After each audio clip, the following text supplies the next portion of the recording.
Hello and welcome to, my goodness gracious, office hours number 803 approximately. I think we lost track a long time ago, but it's a good number.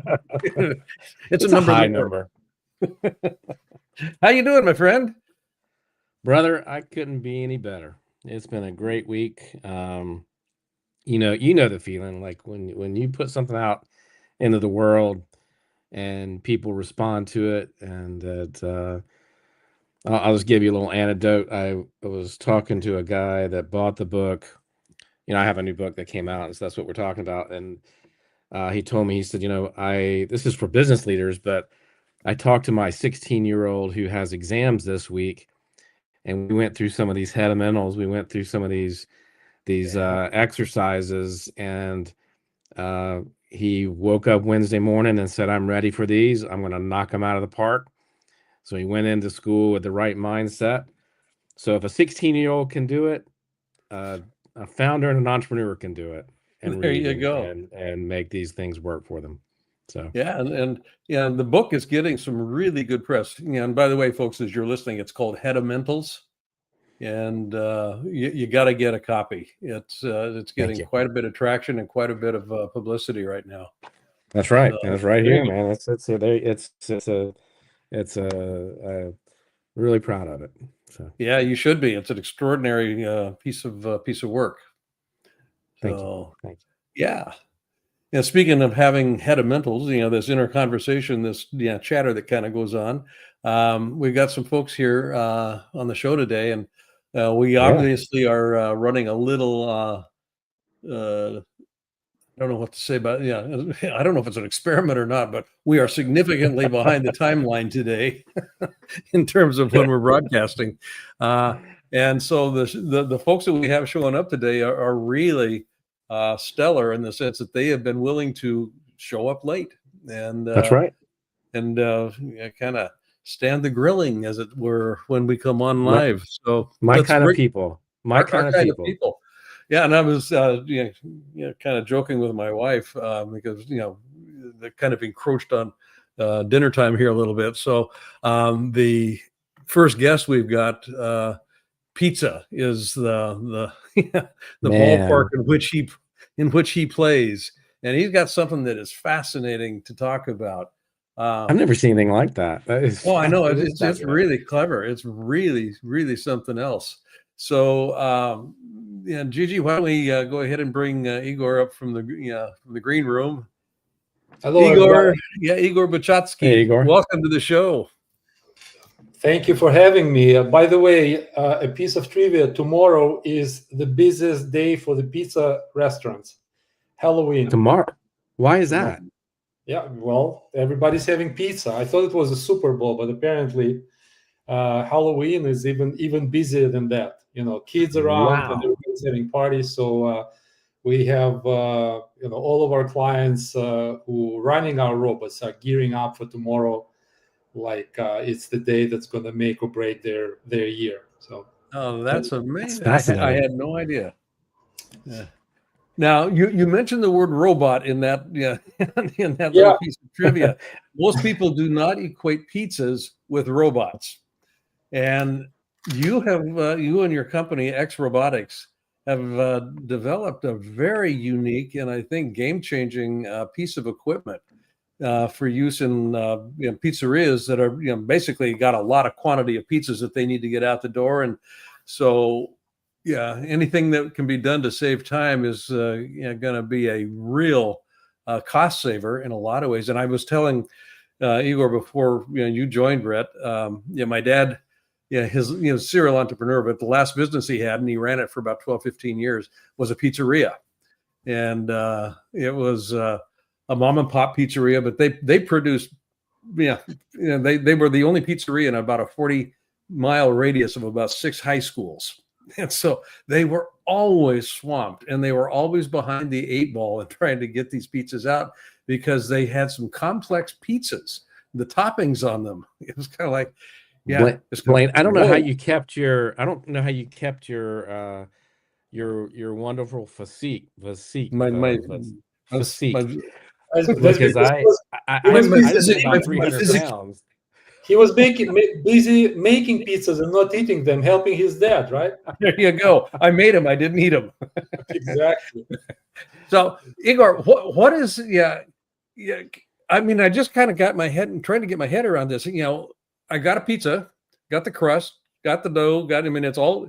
Where does your robotic interface come into play with this? So our robot is basically a topping station that works with three basic ingredients of a pizza. It sauces the pizza, so it spreads the sauce on the pie.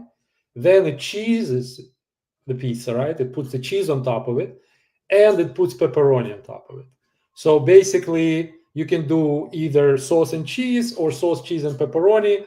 But that's, again, another piece of trivia. That's probably around 60% of all pizzas in the US are either cheese or pepperoni. So all those fancy schmancy ingredients, bell peppers and shiitake mushrooms and asparagus and whatever it is, it's a tiny, tiny fraction of all the pizza sold in the US. Majority of it, good old-fashioned cheese or pepperoni. So basically, instead of somebody standing there, saucing it, cheesing it, and then counting however many pieces of pepperoni goes on that individual pizza, the robot does it for you. So the operator and the owner of a restaurant has more time to spend on other things, whether interfacing with the clients, whether cooking something else, taking orders, etc., etc. So it really speeds up the process, and it brings a fantastic consistency to the pizza, because everything is done by weight and everything is done by machine. So if I want, let's say, 5 ounces of sauce, 6 ounces of cheese, and 40 slices of pepperoni on that 16-inch pizza or whatever, that's always going to be the same. It's always going to be exactly the same pizza as the owner wants to serve. Interesting. Okay. Go ahead, Blaine. Go ahead. No, go ahead. All right. So here's the thing. You don't normally hear McKinsey, Bain, and pizzeria in the same conversation. Well, I mean, how did you come from Bain and McKinsey to pizza robots? I mean, I got to know the story. Well, I started like all people after MBA. They want to go and work for the big companies, either investment banking or consulting, and that's exactly what I did. I worked for consulting, and then I left the consulting, went into the industry, and eventually ended up in food production. And then I got into the working as a venture partner for a venture capital firm that the guys who founded the company pitched to, and the venture firm passed on them. But I got so excited and so passionate about the project that I joined the company as their VP of Sales and Business Development, and that's how you go from being a consultant to running a startup. And I'm telling you, it's a completely different ball game. It's amazing. It's very dynamic. It's a very small company, very small team, so we get to do a lot of things that when you're with McKinsey and Bain, you're just telling people what they should be doing. Well, now I'm doing those things, right? And it's amazing. I'm like super excited and super pumped about this opportunity and about the market and about the company. Well, with that background, Igor, you've obviously got a business acumen that you can leverage here, and I'd be interested if I'm an owner of a pizzeria and I've got a fairly robust business here, and I've got enough product that I'm moving that I would look at something like your topping robot here. What kind of an ROI could I expect? Just generally ballpark, if we were to invest in that platform. Okay, we are looking at even simpler term, right? Okay. how fast this robot is gonna pay for itself, right? Because Okay. ROI, everybody using this term, but let me tell you one thing. Based on average savings that our clients have in terms of labor, in terms of food ingredients, we're talking on average between $4,000 to $5,000 per month in savings. In savings? In Wow. savings, 4,000 to 5,000. It Wow. depends on the volume of, because again, Yeah. the threshold is about 120 pizzas per day. So if your pizzeria making less than 100 pizzas per day, then you don't really need a robot, right? It's not gonna do anything for you. Now, 100 plus, 200, 300, it's definitely going to improve your labor costs. It's going to improve your food costs, and we see, like I said, between $4,000 to $5,000. Now, given that the price of the equipment is around $40,000, you pay it back in 10 months. That's it. Very simple. Under a year, you pay it back, and the machine keeps working for you. Well, I'm not going to say forever, but at least for the next 5 years. Yeah. When I talk to pizza owners who are busy and who have a good volume and who have, like, if you check out 10 websites of any pizzeria, any random pizzeria in any state, I can bet my money 9 out of 10 of them will have a section looking for people, please join our team, etc., etc. So it's a huge problem to find the right people, to motivate them, and to keep them. With a robot, you don't have to worry at least about one of them, right? So that thing shows up every day, 24/7, doesn't talk back, doesn't get drunk, doesn't skip work. It's always there, right? So all you need to do is, you just feed it sauce, cheese, and pepperoni, and you're good to go. Just keep working. We've seen people start doing some amazing things. Once they get the robot, they start doing promotions, trying to compete, like offering competitive prices, even compared to big, chains, because now they have the equipment. All they need to do, just press a couple of buttons, and I don't want to say out. It makes pizza between 30 to 50 seconds per pizza. That's it. Pum, pum, pum. Are you working? Are you currently doing some of the bigger volume type of chains, or is this really for mom and pop, or where are you seeing the business come from? We are a fairly young company. We're only 2 years with that particular product. We've been around for 5 years, but now the product that we finally, put it out there on the market is really getting good traction, good feedback. We are working with a couple of chains. As you could imagine, the big franchise is a big corporation with its own internal bureaucracy processes. So it's taking a long time for them to go through all these steps,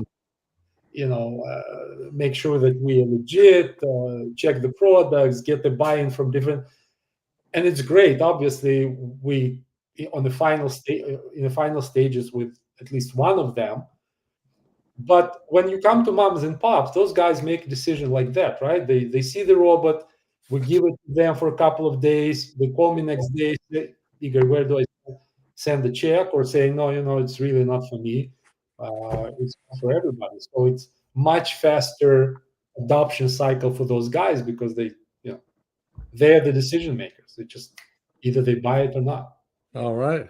Well, let's see what we can do to get you in front of some other folks. Like I mentioned at the start of the show, and before we really got started here, we've got other shows that we can get you on.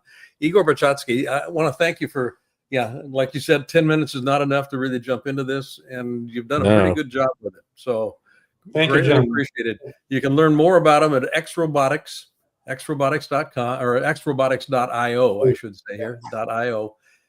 Check them out, particularly if you like pizza, and more specifically, if you own a pizzeria or a chain of pizzas franchised. Okay, Igor, thank you very much. Thank you very much, gentlemen. Thanks for having me. You betcha. I really got to know though, Blaine. I really got to know, can it do extra sauce? I mean, that's what I'm curious about too.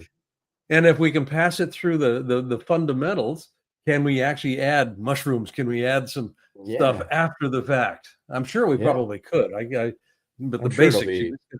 Yeah, just get the Yeah. staging right. And yeah, speaking of staging, our next guest, Carolyn Dubois, and we were joking about McKinsey. She is currently at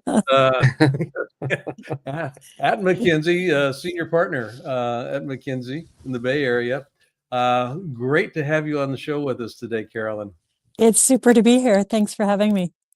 Now, you specialize, and I'm going to just use this is my language for it, but if this was a medical conversation, your area of specialty would be leadership. Okay. Yes. So, yeah. So, and both Brett and I have worked in the field of leadership, and we coach executives and whatnot. And I've spent 45 years working with leaders around the world. You got a new book that's out literally this month. Mhm. A CEO for all seasons, mastering the cycles of leadership. I've always been fascinated by leadership as a contact sport, not as an intellectual exercise, Mhm. but it's a relational thing. It's a contact sport. And I was talking to somebody today and for my Soul of Business podcast, I was interviewing this delightful and just brilliant person. And she had a phrase that she was working with: the leader of today will not be the leader we need tomorrow. And that's kind of a paraphrase of what she was saying. And I just kind of want to launch our conversation with that framing: the leader of today, because it's an old school model, command and control. Hannibal crossed the Alps with the elephants, and not a whole lot has changed in 10,000 years. Or it's not been 10,000, but a long time. And where we're going today requires a different kind of leadership, I think. Now, that's my own bias, and I'd be very interested in your take on this. Yeah, absolutely. Well, I mean, the world needs great leaders right now. So I think the more people thinking about this and helping, the better, right? I've been working in this space for 25 years. I lead our CEO practice. Yeah. And a lot of the research that we started with, first of all, we didn't do this in an ivory tower. We went out and talked. So we found through analytical means the 200 highest performing CEOs of the world since 2000. So in the last 25 years, Satya Nadella, Jamie Dimon, you can imagine all the folks on that list. And we were able to spend real time with them one-on-one and say, first of all, what is the job anyway? Right. Yeah. So in CEO excellence, we said, well, what even does a CEO do? Those who outperform and do it well, not the average, but those who do it really well, what do they do differently? It turns out they actually think differently. It's not just what they do. Yeah. And then the most recent piece is, you're right, how is it changing, not just with the context of the world, but as a leader goes through their stages? Because what you do at the beginning in your first year is different than in your middle years, which is different than how you finish strong. So I would say 80% of it, I believe, are still fundamentals of the job, right? You set direction, you align and mobilize people, you manage your board, you engage your stakeholders. Like, those things are still true. I think the degree of difficulty and the complexity is really something else. And so we wanted to understand, for those who are navigating this period well, what is it that they're doing? Okay. Good. That's fascinating. Oh gosh, so many questions. Yeah, a target-rich environment here.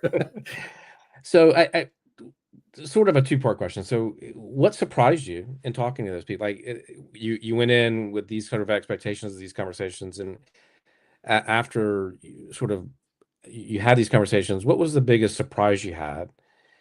And two, a lot of those that you named have been in those positions for a long time. So what's the secret to longevity do you think in those roles?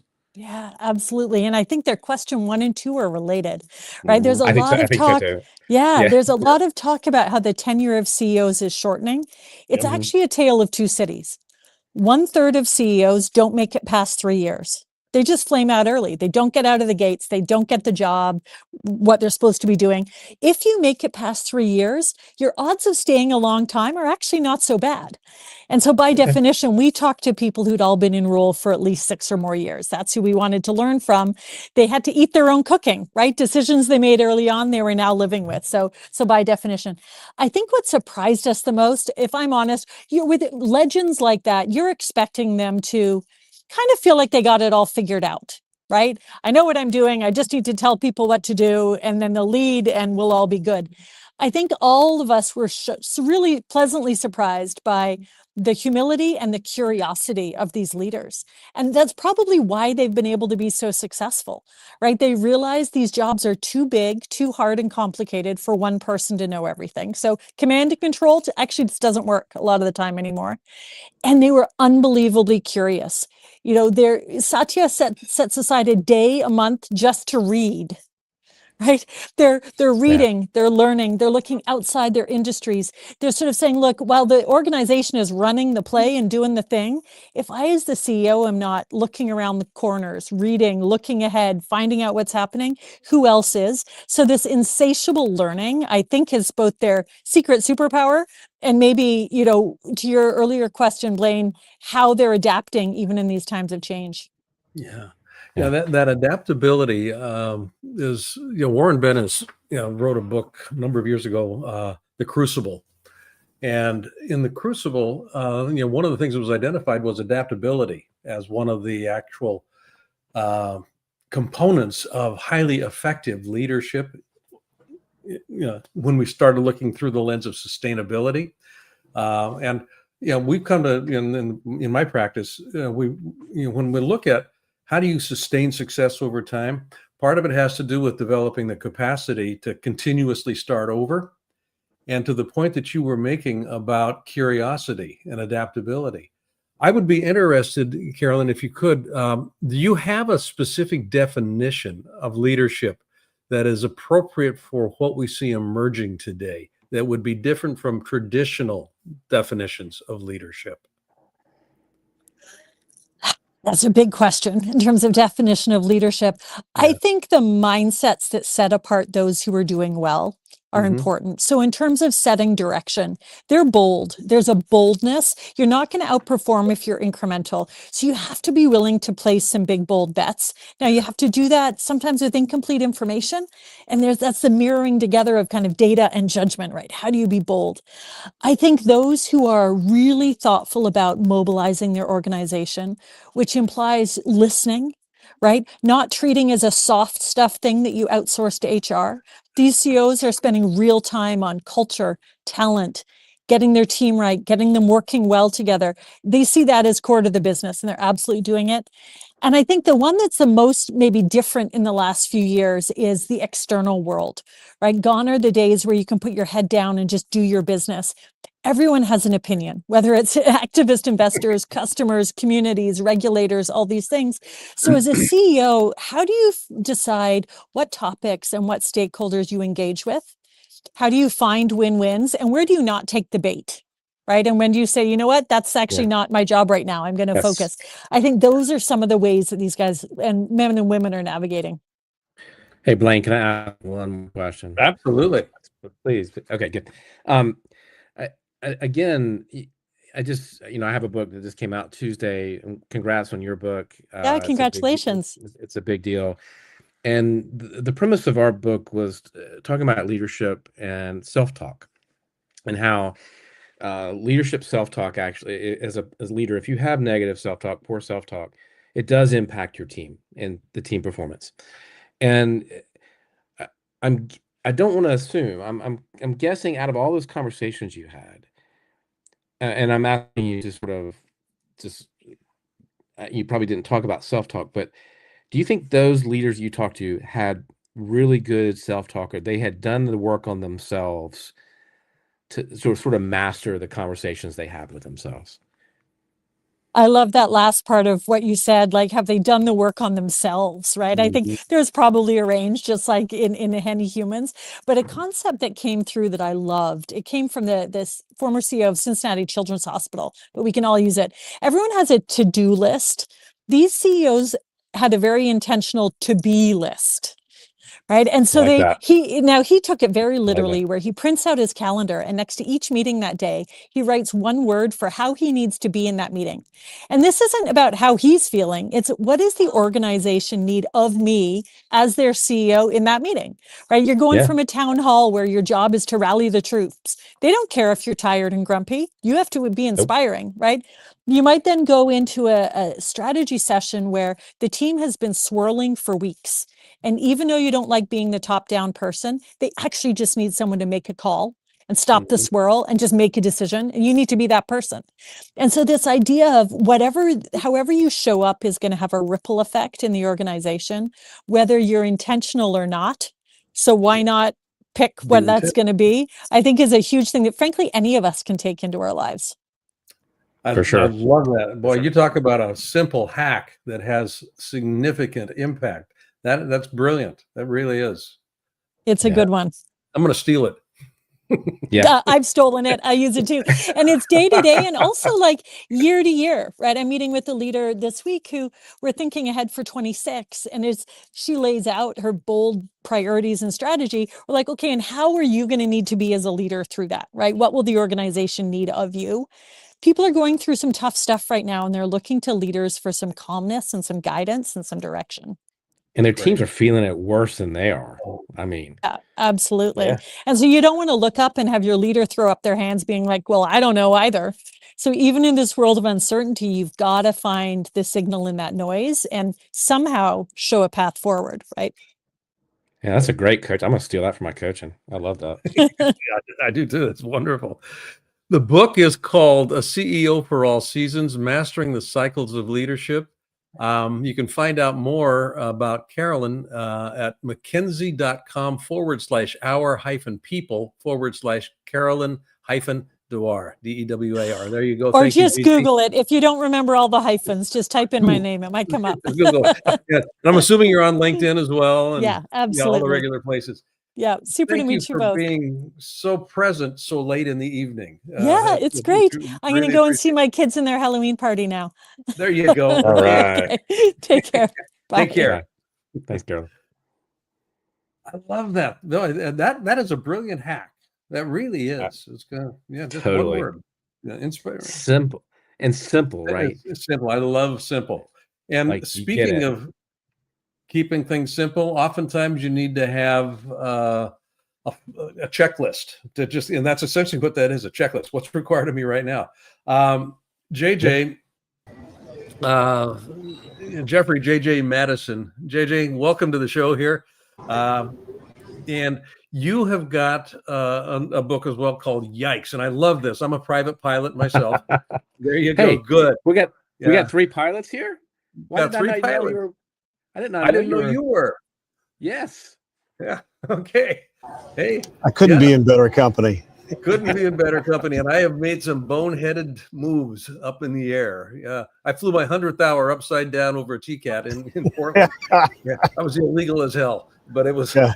I had to do it. It was, don't tell anybody. I promise not to let anybody know on this podcast. Okay. Hey, it's super great to be here. I'm really glad to be here. Rhett and Blaine, thank you so much. This is my second time being on Office Hours with David Meltzer. The first time, well, back in December, we had just launched the Victor Kilo Fund. And the Victor Kilo Fund, we named it that, my wife and I, because Victor Kilo is Greek for 1,000 victories. And it takes about 1,000 victories Victor to Kilo, make any 1,000 kind of victories, yeah. progress and to achieve big goals, right? I wrote the book, Yikes, 100 Smart Pilots and the Dumb Things They Did, Yet Lived to Tell About It, because I wanted to give back, pay it forward however I could. My story quickly is I was mentored by 3 Tuskegee Airmen way back in the 90s. Wow. They were in their Wow, 80s. They really? were still flying. Wow. I was in my 30s, had no idea what I wanted to do. I was in a midlife crisis after being in Hollywood for 7 years and getting burned out. And I thought maybe at least I could get my commercial pilot. And they helped mentor me and got me all the way to the airlines. So I thought, whatever I can do to give back, I will. And I had written columns, aviation safety columns for 6 years called Human Factors for General Aviation News, outlining NASA reports. I'd always start with a joke, snafu of my own, and then I would link it to topics, the same topic of 3 or 5 other NASA reports that I'd researched.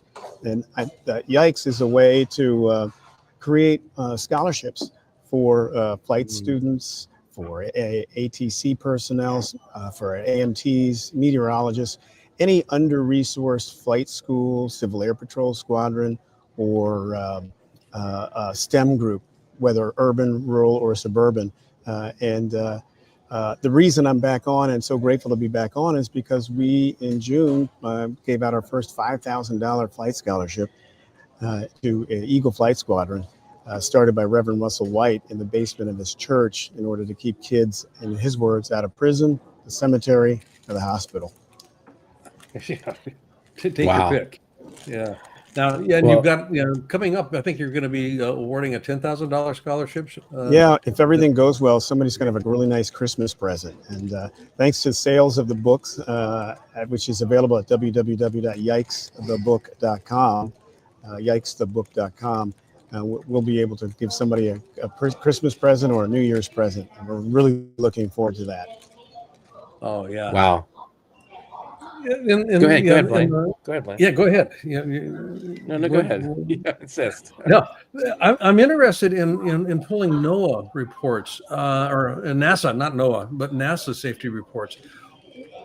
How do you actually, and I know that there's a very simple answer to this, but I'm interested in just your writing, how you make NASA, National Aeronautic and Space Administration, safety reports relevant to a general aviation population. That's a great question. So, general aviation pilots are great, but they're also skeptical of the government. And so, and also skeptical of self-reporting. I, as an airline pilot, learned early on that if you think you did something wrong at the airline, you fill out a NASA. And if you didn't do anything on purpose, you didn't break anything, you didn't do it illegal, you did it within 10 days, and within the past 5 years, you hadn't had an enforcement action against you on the same topic, then it's a get out of jail free card. So the way I got folks interested in the concept is I would always start with my own snafu. Like there was one instance where I inadvertently flew into the clouds and on a special VFR going into Santa Monica. And instead of doing a standard rate 180-degree turn to get out of them, I yanked over and put myself in a steep turn and gave myself vertigo. Clearly, I saved myself. But that was one of those moments where I should have stayed at Van Nuys instead of trying to beat the Marine layer coming into Southern California that day. So from there, I then take 3 or 5 topics. And in this case, it was the no-go decision. And I found NASA reports where there was a CFI who went flying with one of his students because they were rushing to go become the first bidder on a 152 that at that time was a hot commodity. And they ended up doing something similar. They didn't have any, it was a VFR airplane they were flying in, and they ended up in the clouds, and they spiraled down safely because the CFI, managed to take control. And his take on that was probably the stupidest thing I ever did, right? Yeah. So I start with a snafu of mine, and then I link it to 3 others, and I make it humorous, and I use innovative analysis, and people seem to like it. I was the number 2 most popular column with General Aviation News for the 6 years that I wrote it. Wow. Well, I am so fascinated about the stories. You had 100 interviews. What were one or two of the ones that just really got your attention and just were fascinating? There was a Cessna 310 pilot who had worked long hours the day before, hadn't really gotten good sleep, got up around 3 or 4 in the morning, drove 2 hours to pick up the 310. And then he had a 6-hour flight. He was basically going from somewhere in middle Tennessee down to someplace in Georgia. And he thought he'd take a quick little nap, and he ended up over the Gulf of Mexico, or the Gulf. And he decided, and he was running out of fuel when he woke up. So he managed to turn back and head toward Florida before he ran out of fuel.